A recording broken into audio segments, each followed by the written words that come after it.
Take a deep breath, not just for your lungs, but for your soul. Let it soften the tight places within you. Let it call you back to yourself, because today, we're stepping into something many people have never been taught to understand. Your aura, the unseen field of energy that surrounds and expresses you. In a world that values productivity over presence, most of us walk around disconnected from our own vibration. We don't realize that our tiredness isn't always physical. It's energetic, and it's time we begin to cleanse what's been clouded. Carl Jung believed that our inner world is more than a place of dreams and memories. It is the living space of the soul, and your energy, your aura, is a reflection of what lives within. It carries your thoughts, your wounds, your desires, your truth. When you walk into a room, your aura walks in first. People feel your peace or your unrest before you say a word. This invisible atmosphere shapes your relationships, your decisions, and what life sends your way. If your aura is tangled with unhealed emotions, life mirrors that distortion. You may have wondered, why do my efforts not match my results? Why do I feel drained around certain people or stuck in places that once inspired me? Often it's not about what you're doing, it's about what your energy is carrying. Just like a mirror gathers dust, your aura accumulates the residue of life. Pain, failure, emotional noise, comparison, and expectations begin to cling to you like spiritual static, and without even noticing, you stop feeling like yourself. You start performing, pretending, surviving, but your energy knows the truth. That's why cleansing your aura is not a luxury, it's a necessity. And today we begin that journey with the first and most foundational practice, solitude. Solitude is not isolation, it is not loneliness, it is the sacred act of returning to yourself. In a world where everything competes for your attention, solitude is a rebellion, a soft revolution of the soul. It is where you begin to hear your own thoughts again, to sort what is truly yours from what you've absorbed from others. Because healing can't happen in noise, transformation doesn't bloom in distraction. Solitude is the mirror of the unconscious. When you are alone, without numbing, without distraction, without pretending, something deep begins to awaken. You start to feel again. You start to see the patterns and attachments that no longer serve you. You meet the parts of yourself you've avoided, and slowly, gently, your aura begins to shed the weight of what it was never meant to carry. This sacred pause gives your energy space to recalibrate. It's like detoxing the soul, and in that stillness, clarity rises. Carl Jung taught that individuation, becoming who you truly are, requires integration. But before you can integrate, you must separate. Solitude gives you that space. It teaches you that your peace cannot depend on others, that your clarity cannot be outsourced, that your energy is sacred, and it can only be protected by someone who knows its worth.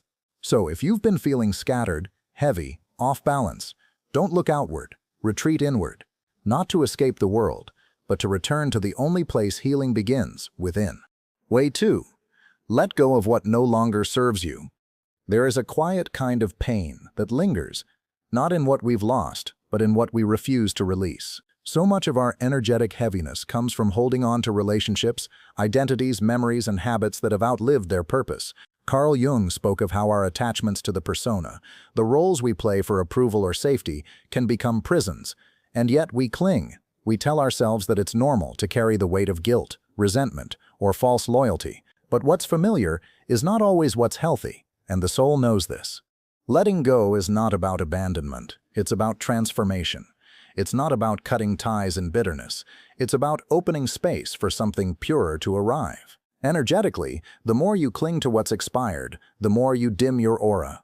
Think of your energy as a sacred vessel. If it's filled with old pain, there's no room for light to flow. You might be doing all the right things, setting goals, staying busy, showing up, yet feel empty inside. That's the cost of spiritual congestion.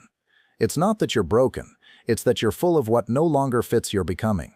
Ask yourself, gently but truthfully, what are you still carrying that doesn't honor your growth? Maybe it's a relationship where your worth is constantly questioned.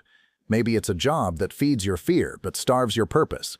Maybe it's an old version of you, one shaped by survival, not alignment. Sometimes what drains you isn't toxic, just outdated.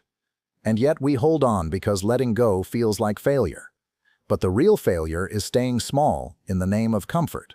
As Jung would say, until you make the unconscious conscious, It will direct your life and you will call it fate. Letting go is one of the most courageous spiritual acts because it demands self-honesty. It asks you to trust that you are worthy of more, not because you've earned it, but because your soul was never meant to live in energetic decay. Sometimes, letting go means walking away. Other times, it means shifting your presence, no longer giving your full heart to something half-hearted. It means learning to bless what you've outgrown, without bitterness, because holding on too tightly doesn't preserve connection. It distorts it. It binds your aura to the past. And yes, grief may follow. Even when we release what hurts, we mourn what was familiar. But on the other side of that grief is lightness.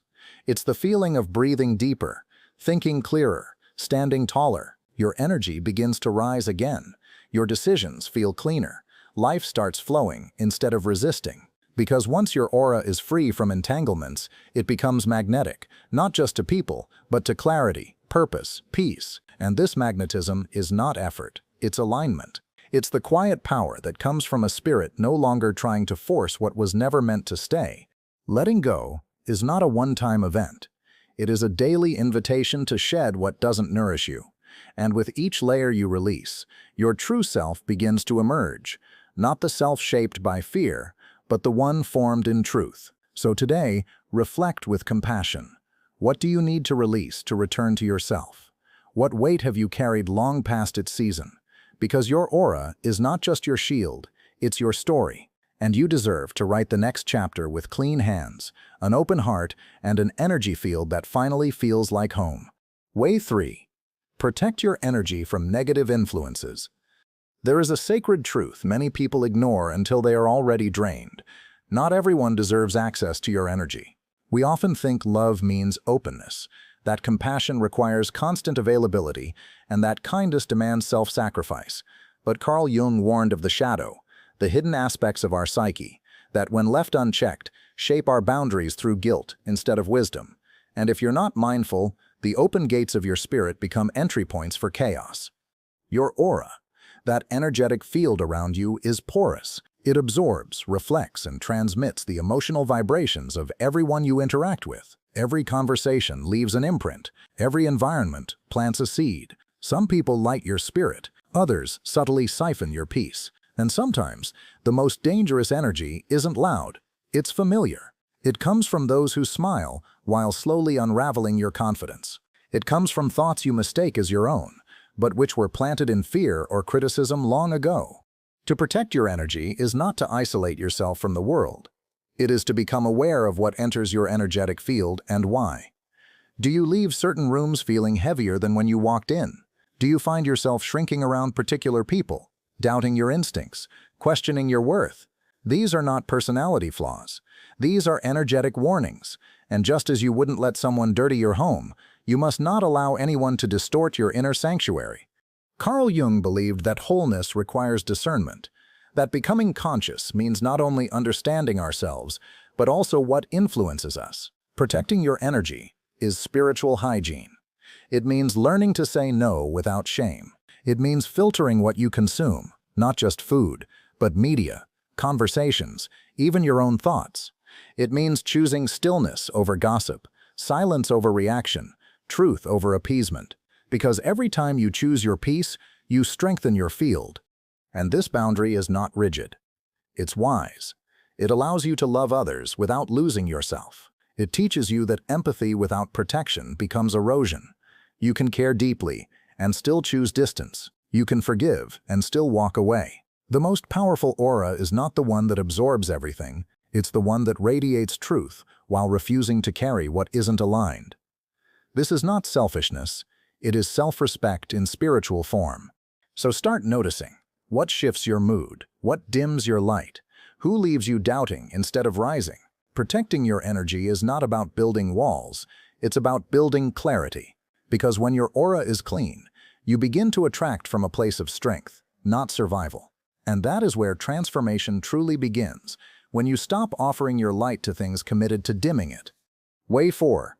Practice daily gratitude and mindfulness. There is a quiet kind of power that most people overlook. It doesn't shout or chase. It doesn't demand attention or prove itself in public. It's the kind of power that's cultivated in silence, in the small moments when you choose presence over distraction and gratitude over lack. Carl Jung taught that what we resist within ourselves becomes our fate. But when we become aware deeply, moment by moment, we interrupt the unconscious loops that keep our spirit fragmented. And that awareness begins with mindfulness. Your aura is not only shaped by what you do, but by how you are in each moment. Most people live either in the past, clinging to guilt, nostalgia, or regret, or they sprint into the future, carrying anxiety, fear, or longing. But in doing so, they abandon the only place where the soul can be heard, now. Mindfulness is not about perfection. It is about returning to your breath, your body, your inner world. It is learning to witness without judging, to feel without escaping, to be here without needing to fix everything. When you practice mindfulness, you begin to notice how your thoughts shape your emotions, how your emotions shape your energy, and how your energy shapes your experience. You start to pause instead of react. You soften instead of tighten. You see more clearly what is yours and what isn't. And in that pause, your aura starts to clear. The fog of reactivity lifts, and something brighter begins to emerge. Your presence, fully embodied. Now add to this practice the power of gratitude. Not as a vague suggestion, but as a daily discipline of the heart. Gratitude is one of the fastest ways to shift your vibration. You cannot hold bitterness and thankfulness at the same time. When you choose to see through the lens of gratitude, even for breath, shelter, quiet growth, your energy transforms, your aura brightens. You stop looking for what's missing and begin to radiate wholeness. Life begins to respond in kind, not because of luck, but because you're finally in alignment with abundance. Start small. Begin your day with 3 things you're grateful for, even if one of them is simply being alive. When your mind wants to spiral, gently bring it back. When you feel overwhelmed, return to your breath. Let your awareness anchor you. Let gratitude cleanse you. These simple practices, so often dismissed, are the very tools that reconnect you to your essence. They strip away the noise and reveal the sacred underneath the ordinary. Carl Jung once said, "Your vision will become clear only when you look into your heart." Who looks outside dreams. Who looks inside awakens. Mindfulness and gratitude are the doorway into that awakening. They are the rituals that help your aura remain clean, not just for a day, but for a lifetime. Because clarity isn't found in doing more, it's found in being here. And the more present you become, the more powerful your energy becomes, not through effort, but through stillness. Now that we've uncovered the 4 ways to cleanse your aura, solitude, release, protection, and presence, it's time to step back and see the full picture. Because this isn't a checklist, this is a return, a remembering. Your aura is not just energy, it is the living mirror of your soul. It reflects your alignment, your truth, your wounds, your healing. Every interaction you have, every choice you make, every emotion you hold, all of it ripples through your field like invisible ink. And the world responds not to what you say, but to what your energy is saying without words. Carl Jung believed that we each walk with a shadow, the unacknowledged parts of ourselves, and that healing begins the moment we stop rejecting those parts. Your aura reflects not just your light, but your relationship to your shadow. When you deny what hurts, your energy becomes distorted. When you run from truth, your field becomes cloudy.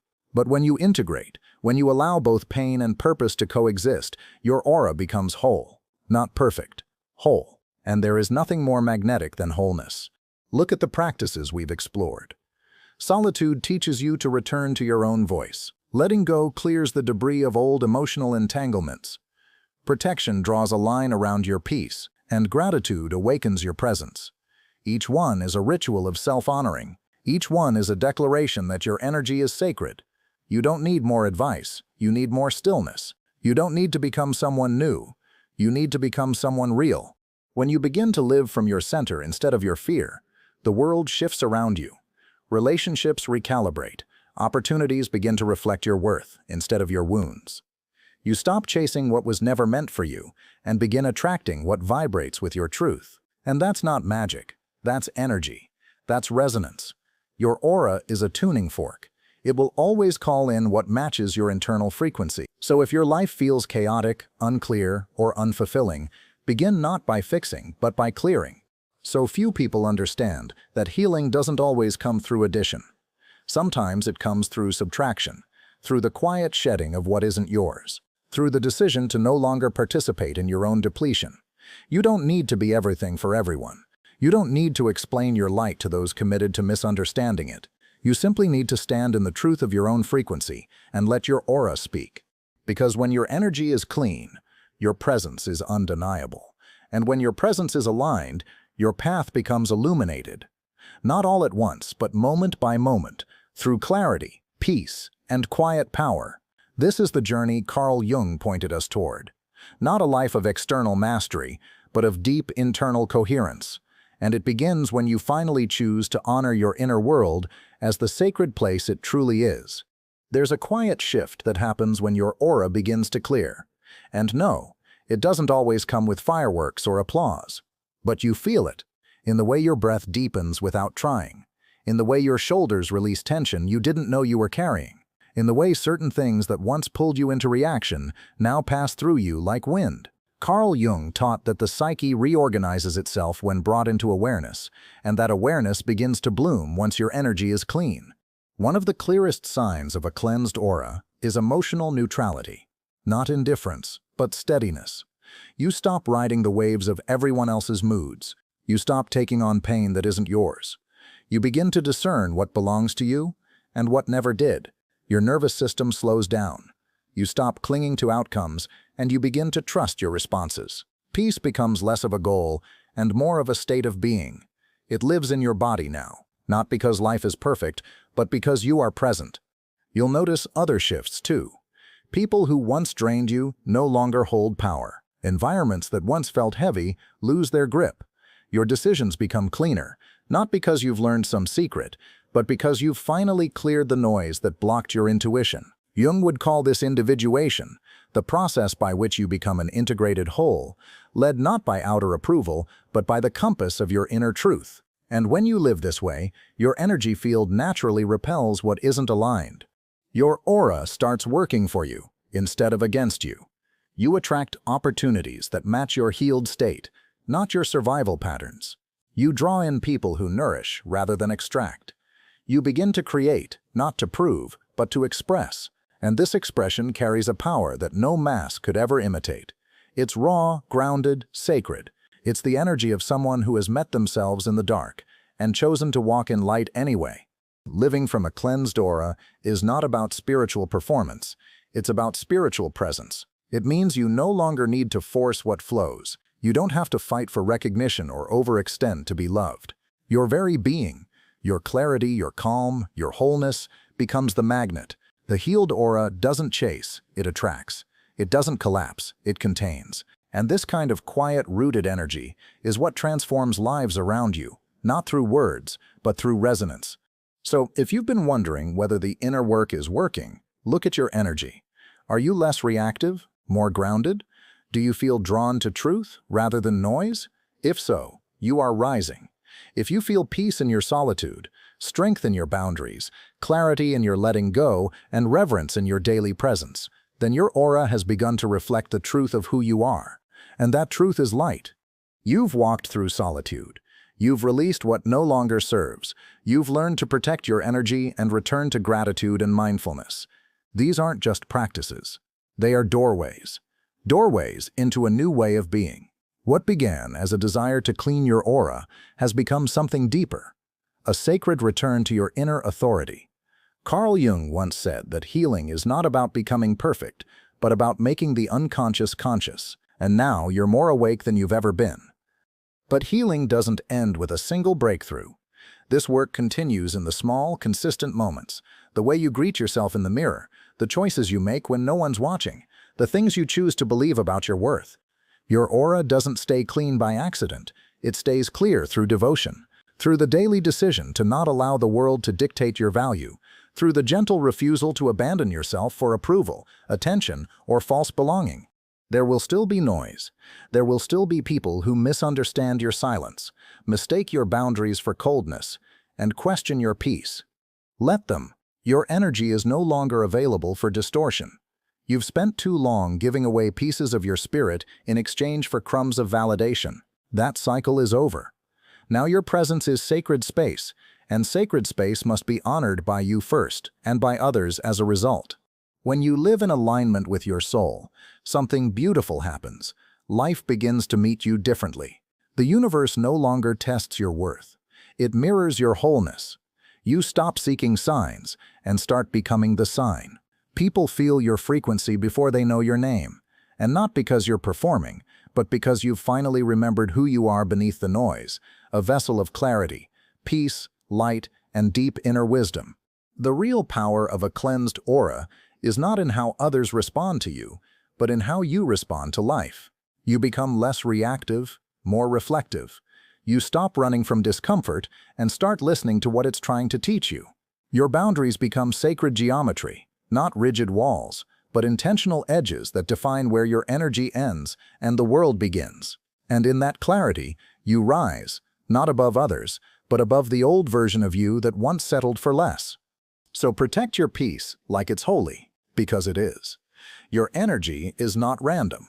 It is the living pulse of your soul's truth. And when you honor it, your life becomes a reflection of that truth, clean, calm, aligned. Let this be your path forward. Not perfection, but presence. Not control, but clarity. Not fear, but light. And above all, let this be your reminder.